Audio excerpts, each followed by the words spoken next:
Торт «Карпатка» – это очень вкусный десерт, который напоминает эклер. Из совсем простого набора продуктов получается безумно вкусный торт. Его мы сейчас с вами и приготовим. Ставим на средний огонь сотейник с толстым дном и наливаем в него 625 граммов молока. Пока молоко греется, в отдельную миску разбиваем 3 яйца. Добавляем 160 граммов сахара, 50 граммов крахмала и пакетик ванильного сахара. Перемешиваем все венчиком и выливаем в уже горячее молоко. При постоянном помешивании завариваем крем. Минут через 7-10 он начнет густеть. Как только масса начнет закипать и появятся характерные пузыри, выключаем. Закрываем пленкой в контакт и оставляем остывать до комнатной температуры. Подготовим форму для выпечки. У меня это будет вот такая раздвижная прямоугольная форма. Стелим лист пергамента и делаем дно из фольги. Для этого отрезаем несколько кусочков фольги так, чтобы они заходили за борта. Заворачиваем форму и закрепляем вверх. У карпатки 2 коржа, между которыми слой крема. Поэтому, если у вас есть 2 одинаковые формы, то смело выпекайте сразу в 2. Готово. А теперь тесто. Снова ставим сотейник или кастрюльку с толстым дном на средний огонь. Наливаем 90 граммов молока и 90 граммов воды. Сразу же добавляем 75 граммов сливочного масла и соль с сахаром по половинке чайной ложки. Нагреваем. Теперь всыпаем 125 граммов просеянной муки и интенсивно мешаем спатулой.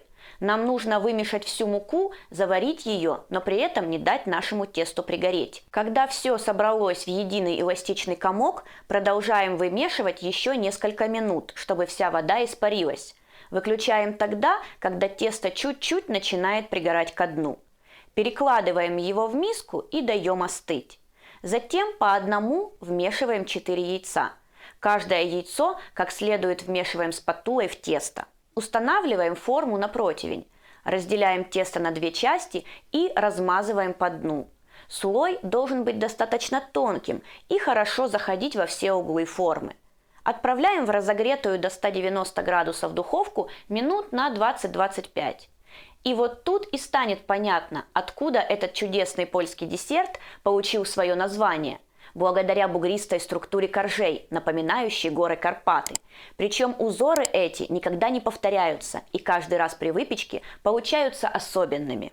Готовые коржи вынимаем из формы и остужаем. Вот такими они получились.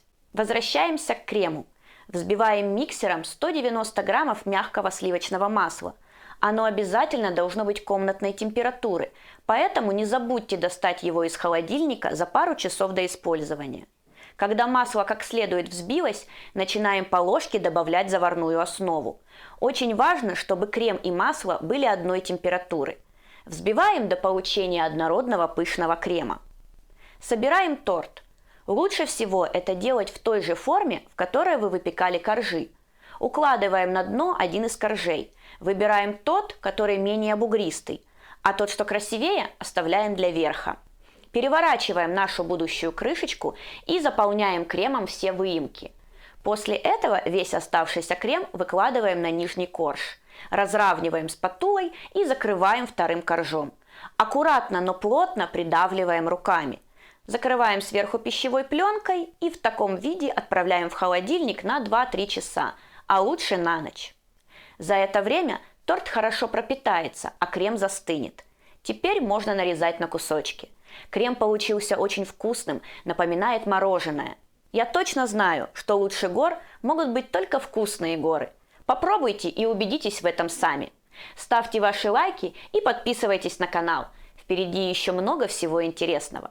Обязательно посмотрите плейлист по кондитерским кремам и быстрым рецептам. А для тех, кто досмотрел до конца, кулинарное предсказание.